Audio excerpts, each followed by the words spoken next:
Le mouvement chrétien évangélique est l'un des mouvements les plus répandus dans le monde. Il regroupe près d'1 demi-milliard d'individus répartis sur le globe.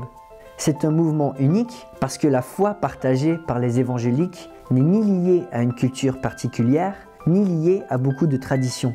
Elle reste dans son expression extrêmement diversifiée selon son époque et son contexte géographique ou social. Quand on parle des évangéliques, on parle d'une des communautés les plus multiculturelles qu'on puisse trouver.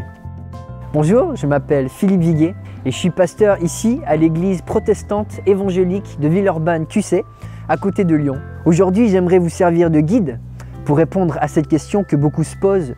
Qu'est-ce qui se passe dans une église évangélique? Le mot « église » à l'origine est un mot qui signifie rassemblement, assemblée.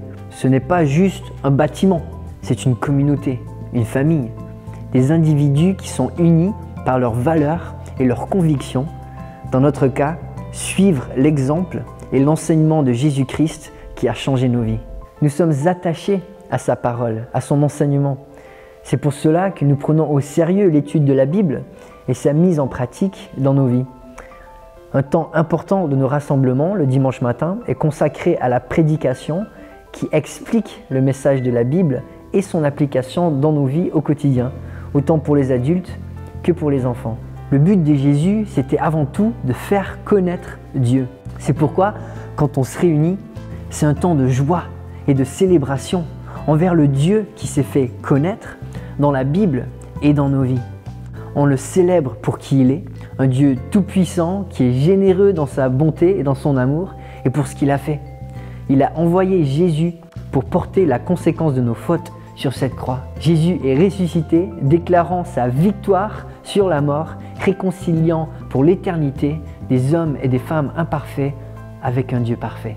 Dans le même esprit, des réunions ont aussi lieu en semaine, groupes de quartier qui mélangent des gens de toutes les générations, groupes de jeunes, temps de partage entre hommes ou femmes.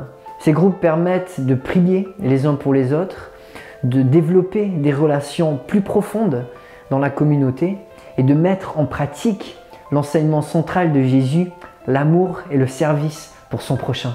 Moi je viens dans cette église parce qu'il y a pas mal de jeunes de mon âge et du coup je trouve pas mal d'écho à ce que je ressens, à ce que je vis tous les jours. Spirituellement, c'est une église qui m'apporte beaucoup, qui m'aide à grandir dans ma foi. C'est ma famille spirituelle, c'est aussi le lieu où j'apprends à voir comment les autres personnes vivent leur foi, comment les autres personnes connaissent Dieu. C'est un lieu d'échange. Franchement, je trouve ça cool d'être dans une église où tout le monde s'entraide et tout le monde s'aime les uns les autres. Un lieu où je me ressource dans ma relation avec Dieu, où je reçois un enseignement fondé dans la Bible qui est l'autorité dans ma vie. En suivant Jésus, notre désir est d'avoir une foi authentique et rayonnante. Nous ne voulons pas simplement suivre des rituels, mais agir et témoigner de la vie nouvelle qu'il nous a donnée. Depuis 2000 ans, Jésus change des vies et il continue à le faire aujourd'hui. C'est notre foi et notre message.